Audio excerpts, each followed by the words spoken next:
Hello viewers, welcome to the part 3rd of geometric design previous year gate questions.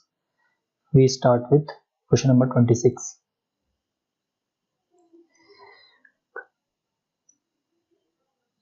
A valley curve has a descending gradient of 1 in 40 followed by descending gradient followed by a ascending gradient of 1 in 50. The length of valley curve required for a design speed 80 kmph per hour for comfort condition. Comfort condition के लिए जो L की value होती है वो आपकी कुछ इस प्रकार से होती है, और अगर हम इसको सिंपल फॉर्म में कन्वर्ट करें तो ये N कैपिटल V Q 1/2 होती है. अब इसमें जो N की वैल्यू है वो क्या है, पहला वाला माइनस सेकेंड वाला जो भी ग्रेडियंट है. N1 की वैल्यू क्या हो जाएगी, डिसेंडिंग है तो माइनस 1 in 40 माइनस फिर असेंडिंग ग्रेडियंट क्या है आपका प्लस 1 in 50. ठीक है, जब हम इसे सॉल्व करेंगे तो दोनों माइनस में आएंगे तो अब क्या होगा, अंदर प्लस ही होगा. 1/10 को कॉमन ले लीजिए, 4 5 20 और 4 + 5 that will be equal to 9/200. तो जब हम इसे सॉल्व करेंगे 0.389/200 मल्टीप्लाई वेलोसिटी यहाँ पे दे रखी है 80 kmph का क्यूब और इसको रूट, तो यहाँ पे जो वैल्यू आएगी सॉल्व करते हैं हम. सो द वैल्यू जो हमारी इस इक्वेशन को सॉल्व करके आ रही है 57.67 है, और इसलिए जो सी ऑप्शन है वो सही है. Question number 27. The stopping sight distance and friction coefficient are, एक नंबर का है तो SSD and friction coefficient are. देखिए SSD और फ्रिक्शन कोफिशिएंट का फॉर्मूला क्या होता है, SSD का फॉर्मूला क्या होता है VT small vt plus V²/2G F + -n.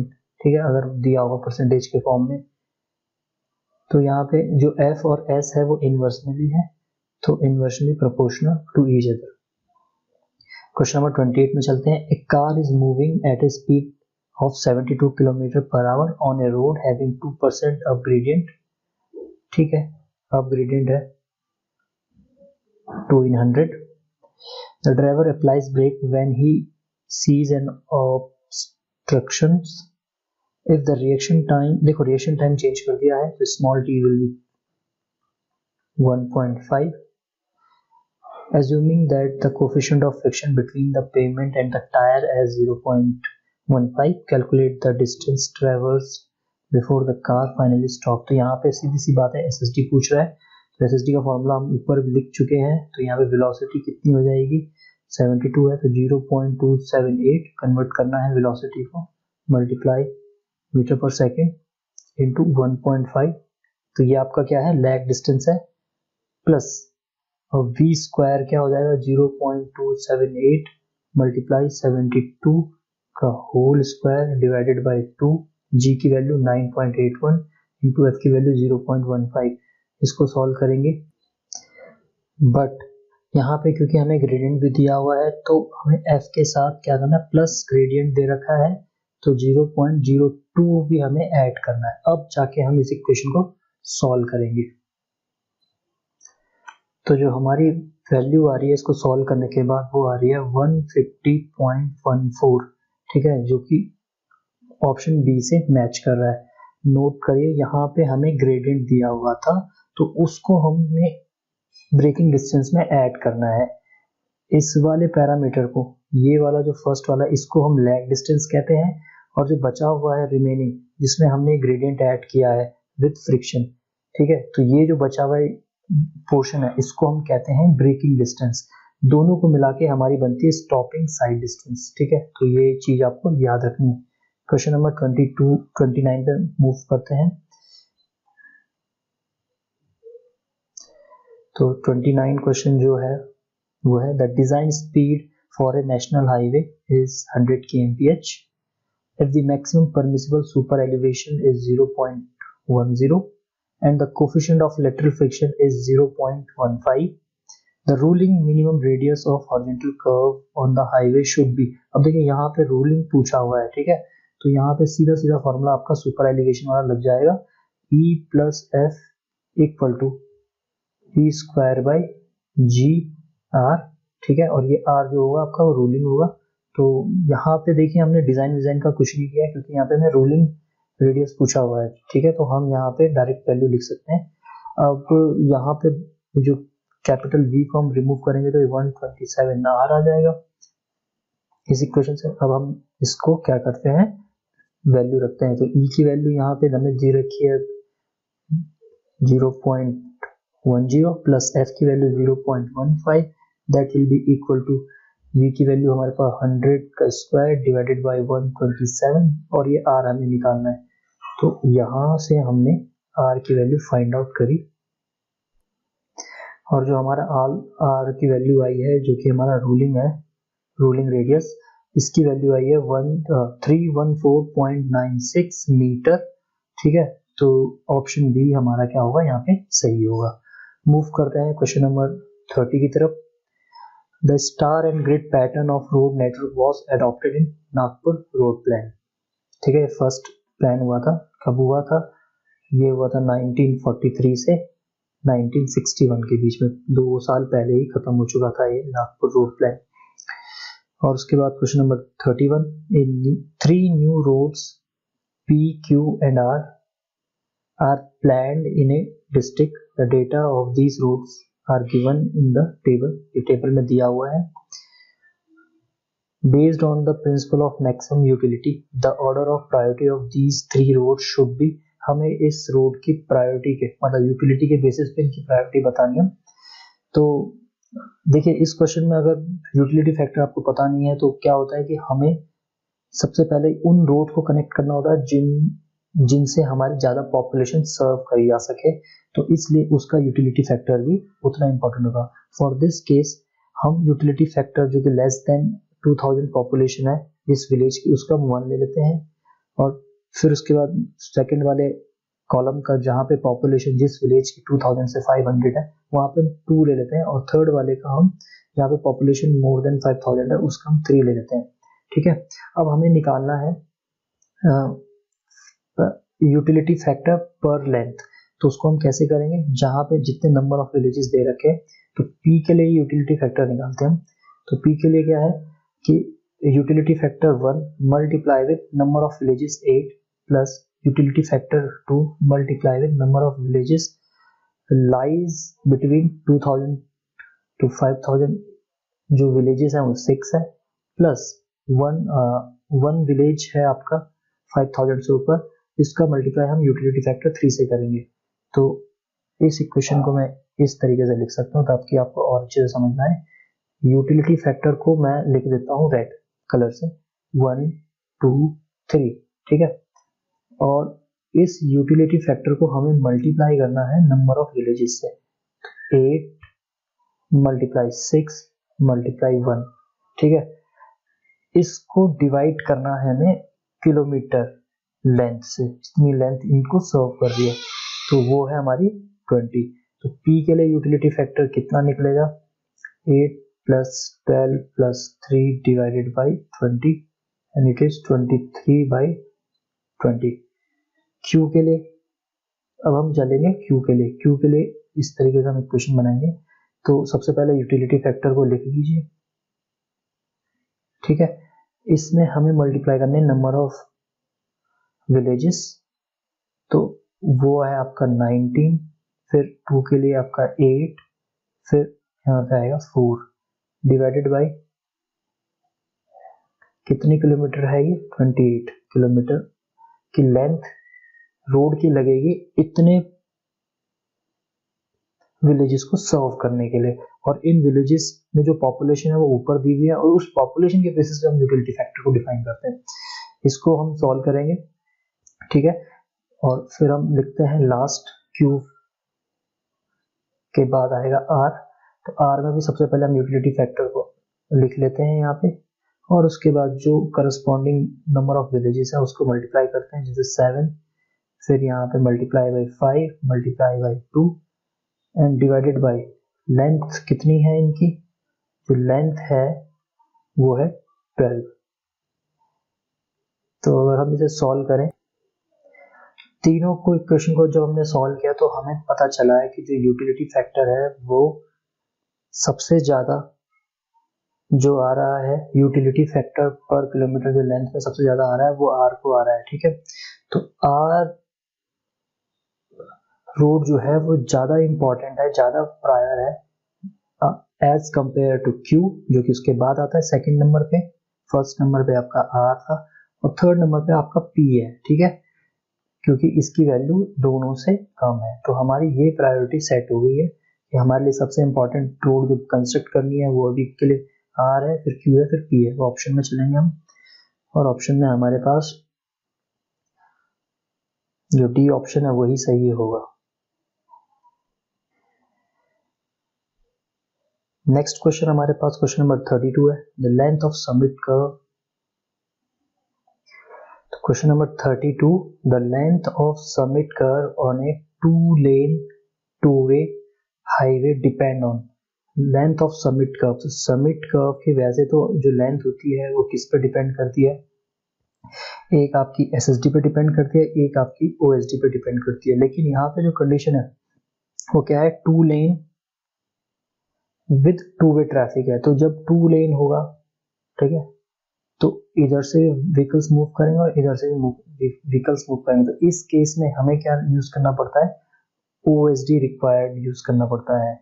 तो अलाउबल रेट ऑफ सेंट्रीफ्यूगल का कोई मतलब नहीं होता समिट कर्व के लिए। कोफिशिएंट ऑफ रिट्रोफ्लेक्शन भी जरूरी नहीं है, एसएसडी निकालने के लिए जरूरी होता है, लेकिन गिवन रहता है वो ज्यादातर क्वेश्चन में। Required stop in side distance भी नहीं आएगा, एसएसडी भी नहीं आएगा, सिर्फ यहाँ पे रिक्वायर्ड ओवरटेकिंग साइड डिस्टेंस आएगा। ठीक है, क्योंकि यहाँ पे क्या है, 2 लेन 2-वे रोड है। क्वेश्चन नंबर 33, प्रधानमंत्री ग्रामीण सड़क योजना पीएमजीएसवाई, जो कि हमारा 2000 में अटल बिहारी जी के द्वारा स्टार्ट करी गई थी, aim to provide rural connectivity with all weather road.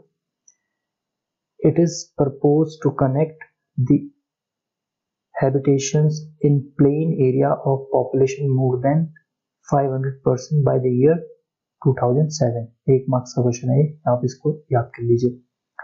34 question है, for a road with camber 3% and the design speed of 80 kmph per hour, the minimum radius of the curve beyond which no super elevation is needed।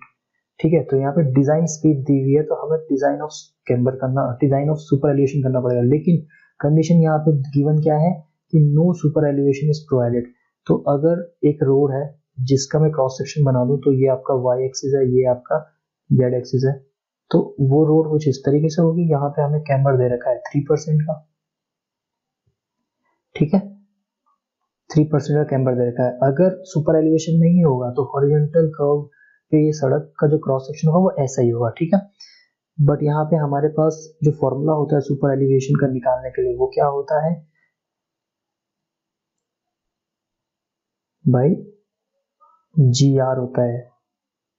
ठीक है, लेकिन ये जो V होता है ये कितना लेते हैं हम, 75 परसेंटाइल लेते हैं, क्योंकि हम यहाँ पे डिजाइन कर रहे हैं सुपर एलिवेशन को, और 75 परसेंटाइल वेलोसिटी से मूव करने वाले, ठीक है, डिजाइन स्पीड की वेलोसिटी से मूव करने वाले उन व्हीकल्स को कोप अप कर लेगा, ऐसा हम मानते हैं मिक्स ट्रैफिक कंडीशन में। तो इसको अगर हम सॉल्व करें तो ये कुछ capital V square divided bye 225 R बनता है। ठीक है, अब जब मेरे को सुपर एलिवेशन प्रोवाइड ही नहीं करना है तो E की वैल्यू क्या हो जाएगी, E की वैल्यू 0 नहीं होगी, E की वैल्यू क्या हो जाएगी, कैम्बर के बराबर हो जाएगी।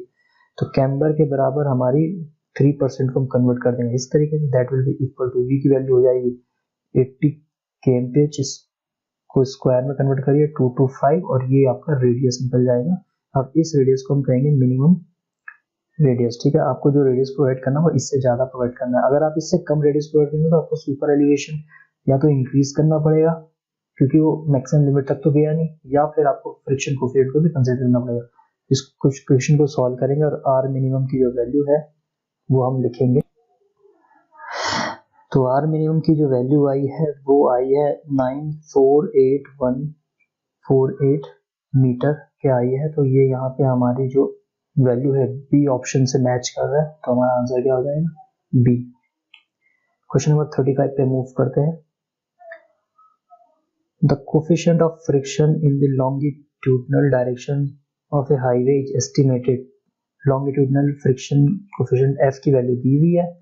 The braking distance of a car moving at a speed of 65 kmph। तो देखिए ब्रेकिंग, मैंने अभी आपको थोड़ी देर पहले बताया था कि braking distance plus lag distance give your SSD। अब ब्रेकिंग डिस्टेंस का फॉर्मूला क्या होता है, v²/2gf, ठीक है। और अगर यहाँ पे अगर कोई ग्रेडियंट होता तो ग्रेडियंट प्लस माइनस रहना रहता है, लेकिन इस केस में ग्रेडियंट है नहीं और हमारे पास स्पीड दी हुई है, ठीक है। तो 0.278 मल्टीप्लाई स्पीड है 65 का whole square divided by 2 into 9.81 और f की वैल्यू आपके पास 0396 दी है। इसको सॉल्व करिए और ब्रेकिंग डिस्टेंस मीटर में निकालिए।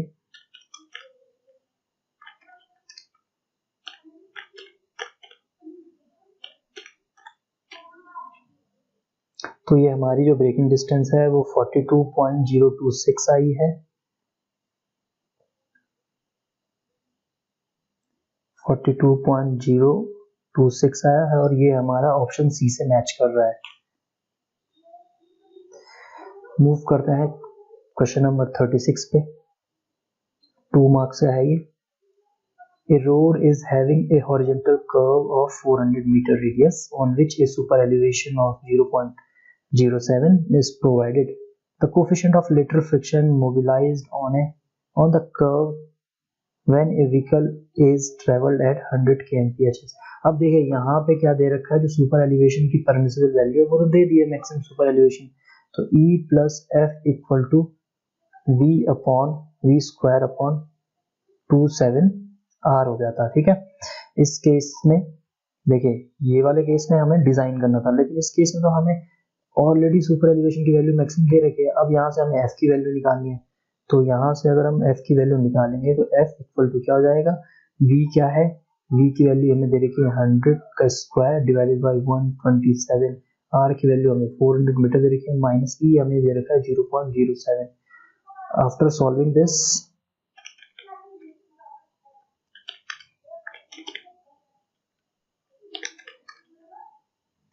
हमारा जो आंसर आ रहा है वो आ रहा है 0.1268